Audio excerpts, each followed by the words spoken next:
তোমার জন্যে কবিতা। তোমার জন্যে একটা কবিতা লিখেছি, শুধু তোমারই জন্যে, তোমারই ফরমাসে।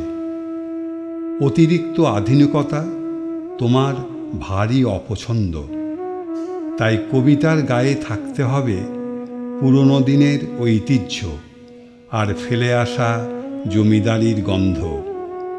মিল অথবা অমিল তোমার কোনো আপত্তি নেই, তবে অহেতুক জটিল কথার ধাঁধা যে শুধু টেনে নিয়ে যায় অন্ধকার থেকে আরও বেশি অন্ধকারে, তোমার দু চোখের বিষ। কিন্তু আবার কবিতাটা যেন না হয় এতটাই স্বচ্ছ যে এক ঝলকে দেখা যায় মনের গভীর পর্যন্ত। আলো আঁধারির ঘেরাটোপে স্বচ্ছন্দে যেন আসা যাওয়া করে আমার কবিতার কাহিনী।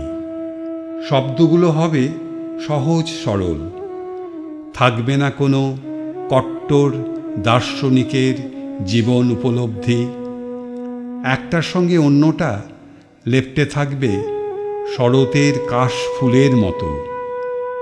ঢেউয়ের মাথায় উঠবে নামবে চঞ্চল ফেনাদের মিছিল। সারাদিনের শেষে কিন্তু ফিরে আসা চায় সেই শান্ত বিস্তীর্ণ স্বর্ণকেশী বালির তীরে। চোখের কোণে তিত্তির করবে ভালো লাগার দুঃখ, বুকের মধ্যে ছড়িয়ে যাবে বেঁচে থাকার উত্তাপ। ইচ্ছে হবে আবার নতুন করে কবিতাকে ধরার।